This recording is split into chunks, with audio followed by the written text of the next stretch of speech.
This is the Orioles POSTCAST, your instant game reaction for the Baltimore Orioles. Part of the Locked On Podcast Network, your team every day.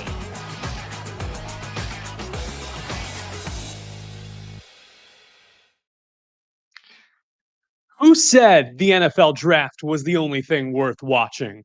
So is the Locked On Orioles postcast. Hello, everyone. Luke Slaybaugh here. The graphics are finally working. And we're talking about a 2-1 Baltimore Orioles win over the Washington Nationals here on this Thursday night. Welcome again to the postgame show, henceforth known as the postcast. My name is Luke Slaybaugh. Connor Newcomb is here 5 days a week, giving you the daily Locked On Orioles show. This is bonus content. You get 2 episodes every day during the week, including this right now, live reaction on YouTube, and of course on replay on the Locked On Podcast Network and on YouTube. So give me a comment, give me a shout, let me know where you're watching from, what you thought of the game. The Orioles salvage the series. They get one game of 3 against Washington after 2 uninspiring games. They get their 5th comeback win of the season and their first low-scoring win, quote-unquote, of the season. Coming into tonight, the O's were 0-13 when scoring 4 runs or fewer. They were just able to eke out a win by 1 run over left-hander Mackenzie Gore and those Nats. First win when scoring fewer than 4 runs since September 6th against Tampa Bay, a 2-0 Baltimore win. But we all got to start out and give a hat tip to one and only Cade Povich. This is the Locked On Player of the Game. I'm not going to lie, Cade needed this one more than just about anyone in the Orioles rotation, not named Charlie Morton. He got rocked against Cincinnati. I mean, giving up 3 home runs and getting bounced early for 7 earned runs. This was really an episode and a lesson in mental toughness. We know that Cade, his stuff doesn't play up well all the time, but when he's effective, mixes up his speeds and has great break on his sweeper and on his curve, he can do a lot of damage. And tonight he definitely did for 5 strikeouts. We were kind of hoping that he could go even longer. I'm glad that he got his first win of the season, well deserved, but just 1 pitch shy of going 7 innings. We'll talk about that in a second. We were hoping for the first back-to-back 7-inning outings by Orioles starters since Corbin Burns, dearly departed, and Grayson Rodriguez did it last year. Was in trouble early. Cade was top of the second, left a hanging changeup to Ahmed Rosario, hit it to center for a double. And then the next batter, a guy who just loves terrorizing the Nats, Josh Bell, newly in love with his torpedo bat, right about that, hit an RBI single, and all of a sudden, the O's are behind the 8 ball, down 1-0. However, give it to Cade. He came right back with competitive pitches. And even that fastball that Bell hit, it was more over the heart of the plate than you would like, but I understand what he was trying to do working low and in to Bell. Just missed that much. And baseball is won on the margins. This team, however much it's been struggling in the early goings, has not lacked for effort, especially a young guy, 24 years old like Cade Povich. You got to root for a guy like that. What was great about Cade is that this one slip up did not rattle him for the rest of the game. We've seen in starts past and with Dean Kramer, even Tomo Sagano a little bit, when just the smallest thing goes awry. Ball is booted, missed catch, left a hanging ball up, and a home run is hit. The wheels start to fall off the carriage. And then the offense gets flat-footed because who's coming back from a 5-0 or 6-0 lead? You lose all momentum. Not necessarily the case tonight. Cade strikes out Dylan Cruz, right-hander, on 3 pitches. This one on a curveball, diving at 80 miles an hour. It was filthy. Made the guy look foolish. The curve and the sweeper worked really well in tandem tonight. I don't know if you guys are on Twitter at all. You check out Rob Friedman, also known as the Pitching Ninja. Really great stuff. You can play these clips over and over again, these strikeout pitches, kind of like GIFs. Or GIFs, if you're about that life. Struck out C.J. Abrams, coming off the IL from a right hip flexor strain. Sweeper tailing away. Made him look silly. Also, sick pickoff move to get Alex Call at first base in the same inning. Caught him napping. And what's even great is that as the outing was winding down, Cade was able to get Josh Bell back, this time on a foul tip by a curveball, had him fanning in low on that pitch. So the final line on Cade Povich, 6 2/3, an earned run, 5 strikeouts, a walk, and 4 hits. Really great ovation from the Orioles fans who showed up and showed out to Navy Yard. I wish I was there. I believe Connor Newcomb might have gone to the first 2 games. He was going to one of them. I hope you said hi to him if you saw him. I hope you didn't go out of your way to go look for him, but if you did, yeah. We're taking this show on the road too, one of these days. Really wanted Cade to go 7 innings for his morale and character, and he was pulled just a pitch shy. Bottom of the 7th with 2 outs. You might be asking yourself, why did Brandon Hyde go to the mound? Pitch count was still relatively low. Dylan Cruz, who Cade struck out earlier in the game pretty handily on 3 pitches. Dylan Cruz hits 167 against right-handers this year. I get it. And hats off to Yennier Cano. Needed 1 pitch for the night. Talk about an easy day at the office. Ground ball to Mountcastle at first, inning over. So yeah, 2 thumbs up to Cade Povich. Hopefully this is a building block moving forward. Anecdotally, we point to different teams each year that start below 500 or they stumble out the gate. There is the leapfrog factor to think about. Right now, sitting in last place in the AL East. It does not get easier from here. Those Yankees are coming to town at the end of the month for a 3-game series. That could be pivotal. That's the best way to make ground. You don't have to root for the Rays to keep losing. You don't have to root for things to go awry in Boston or Toronto. But hopefully there's something to build off of before they head out to Detroit. And then the bullpen. Mad shout out to the bullpen. 1-2-3 inning for Gregory Soto. Was behind all 3 batters, but all's well that ends well, and it looks super clean in the box score. There might have been some misunderstanding last night. I was not blaming Gregory Soto for the loss. I was just relaying what happened. O's mount a 3-run comeback, and then it is immediately given up. Your relievers can't be perfect all the time. Runs are going to squeak on by. In such a low-scoring affair, when our adrenaline and our emotions are riding on this razor-thin margin where we need the bullpen to be sharp and just bury them. We got a good example of that tonight. Also, Felix Bautista. Clean sheets, baby. Up and down. Very happy about that. Was able to strand a runner at third. It was good to see the Mountain get another save as well. So a lot of positives as we head to Detroit and then back to Camden Yards for a 3-game series against the Yankees to wrap up April, which didn't start the way that a lot of Orioles fans wanted, but we're holding out the hope. Don't be apathetic on me and keep listening to the Locked On Orioles podcast because I am locked in on y'all. Listening, watching at home, you the heroes. It's the first time I've coughed on air. Coming in. Praise be. You watched at home. You saw it happen. The O's finally hit a left-hander. Wasn't amazing. Didn't open the floodgates, but they beat a southpaw. I feel like that's worth talking about. And we are going to talk about it after this break.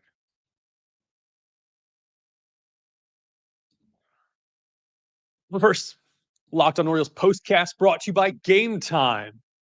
Nothing like going to a NBA playoff game. That's what the ad copy says. Every bucket, every defensive stop, every moment feels huge. I'll just go out and say it. Connor Newcomb uses Gametime to get his Orioles tickets, and in this case, his Nats tickets. Wanted to go up to Toronto. Heck, I wanted to go up to Toronto. I still might this summer. And with Gametime, you can do that easier than ever. No more last-minute swiping through all these competitors that I can't name. Gametime makes it fast and easy to get playoff tickets or regular season tickets. And when the demand is sky high, you need an app like Gametime. Prices go down as tip-off gets closer, which the supply and demand factor, I don't know how that works. It's game time magic. Their last minute deals will save you up to 60%. The all-in pricing means there are no surprise fees at checkout. Very transparent and very honest. And we got to shout out Gametime for doing that. So take the guesswork out of buying tickets with Gametime. Download the Gametime app, create an account, and use the code Locked On NBA, all one word. I suppose you could also do Locked On MLB. I got to talk to the people here. $20 off your first purchase with that promo code Locked On NBA. Again, that's all one word, Locked On NBA at Gametime. Download it today. Last minute tickets, lowest price guaranteed. All right. One other shout out today before we wrap up the ads and get into the more exciting Baltimore Orioles coverage. Did you know that your Fire TV, if you have one, is also an Xbox? Turn any TV into your gaming and entertainment hub with Fire TV Stick 4K devices. No console required. Just grab your paired controller, subscribe or sign in to Xbox Game Pass Ultimate with EA Play included, and you're ready to play. Dive into hundreds of premium titles from EA Sports College Football 25 to Call of Duty Black Ops 6 and Avowed. These video game names, dude. Whatever, man. As easily as you stream your favorite shows, it's gaming made simple, and it's all on your Fire TV. With 4K streaming, watch more than 1.5 million movies and TV episodes. Favorites like Netflix, Prime Video, Disney Plus, Max, and more.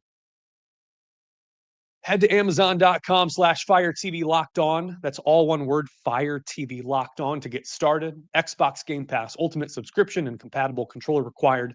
Available on select devices, including Fire TV Stick 4K 2nd Gen, Fire TV Stick 4K Max 1st and 2nd Gen, and Fire TV Cube 3rd Gen. What does that mean? I don't know. Thanks to the Amazon TV 4K Fire Stick. One other thing we got to talk about, and this is just anecdotal, is the Adley throwing down to second base to try to get the runner there in that bottom of the ninth.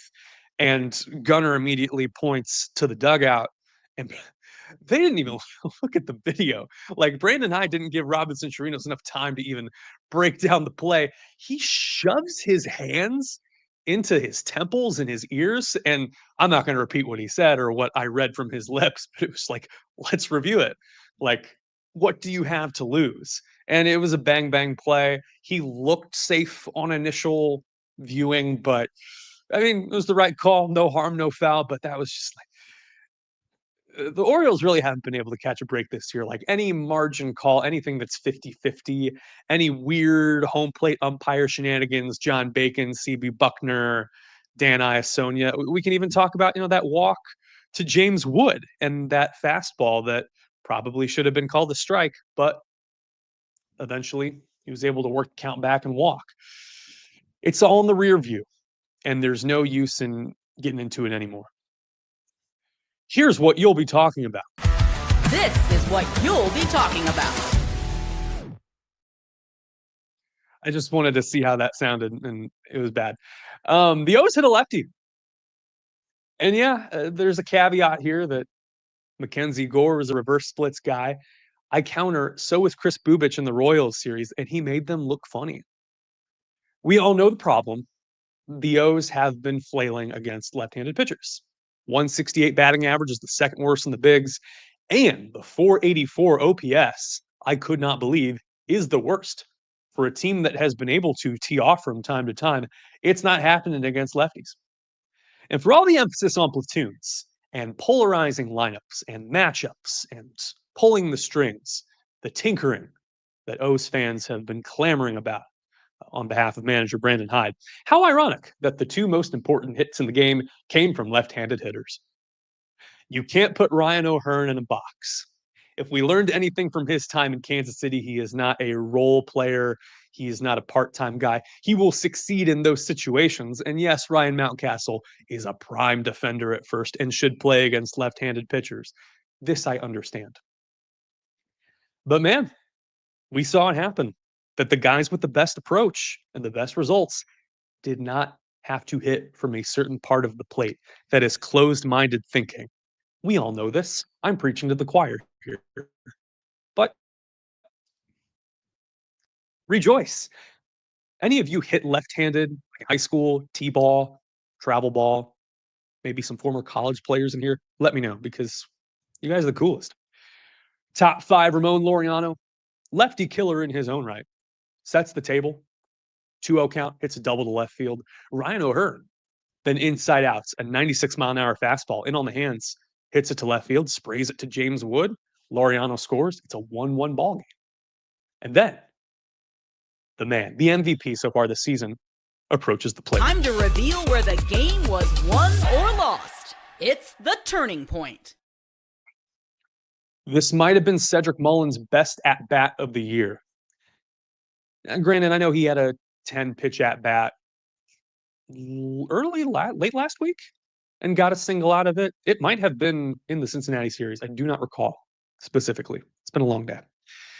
But he gets thrown the kitchen sink and more. A 9-pitch at-bat goes from 0-2 to 3-2, which, first and foremost, we have seen that in spurts from this team. Whether it's a Tyler O'Neill or a Ryan Mountcastle or a Ryan O'Hearn, to be able to work the count in their favor. Started with a forcing fastball, fouled it off. 2 cutters, 3 curves, 2 sliders. And then on the 9th pitch of the at-bat, fastball away, pokes it up the middle, and O'Hearn races around third and scores. That was huge. I don't know what you guys think about the potential of extending Cedric Mullins.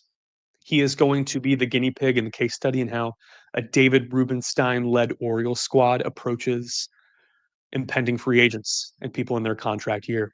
Yes, there are probably more urgent needs in the organization. And Cedric is 30. He will get 6 or 7 years if the market comes to that.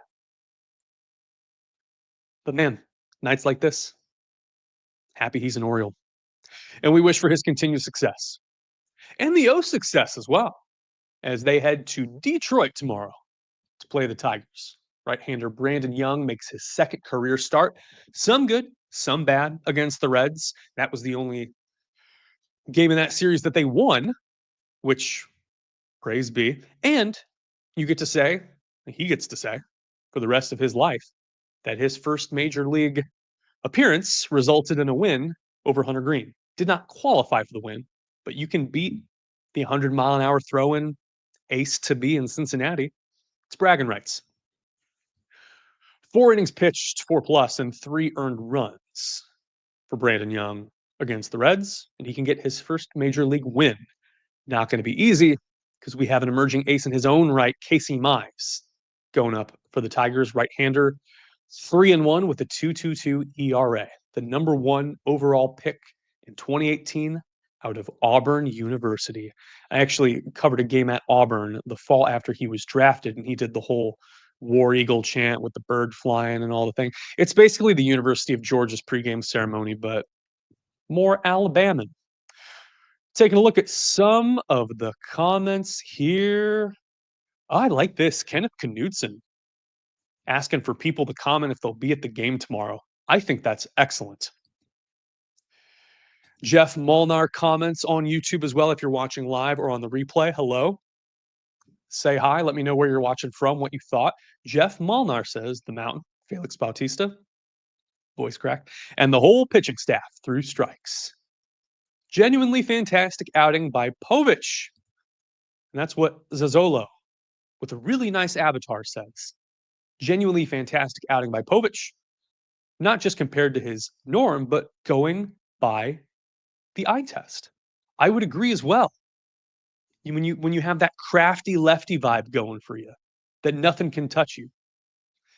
Jason Dittrich, main commenter on this show, says 2 quality starts in a row. What a happy thought. David Owen echoes that as well. And we'll wrap this up with one Kenneth Knudsen, who says, thanks for always being there after the good and the bad. It is my job. And I'm happy to be here with you guys throughout the season. As I mentioned, one of these days, we're going to take the show on the road. I think it will be the Anaheim series in June would be the first one.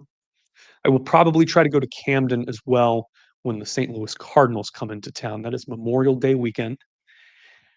Actually just off of Memorial Day weekend. I don't remember the exact day. I'll pull up the schedule before we sign off for tonight, by the way. Thank you again. Talking about the Orioles 2-1 win over the Washington Nationals. Locked on Orioles postcast. Luke Slabaugh. Connor Newcomb is still here. So it starts with Memorial Day. Burke's Live hot dog race and a 3:05 first pitch. That's May 26th. Mark your calendar. And then, yeah, Tuesday, Wednesday of that week, St. Louis is in town. And then my old buddy, Len Casper, does radio for the Chicago White Sox. We've been friends for a while now. They're in town that weekend as well, the 30th, 31st, and June 1st. I may not be here for that, but I think that's when things are going to start cooking. So we'll do some stuff on the field. We'll try to do some stuff in the clubhouse, perhaps, but that's all very tentative. But that's where my mind's at right now. I appreciate you all tuning in here again on this Thursday night. Brandon Young and Casey Mize tomorrow, Friday night. You know where I'll be and you know where to be right here on the Locked On Podcast Network, streaming live on YouTube and on the replay. I want to thank you again for watching and listening. My name is Luke Slabaugh. Final score, Baltimore Orioles 2 and the Washington Nationals 1. Thanks so much for listening and have a good night.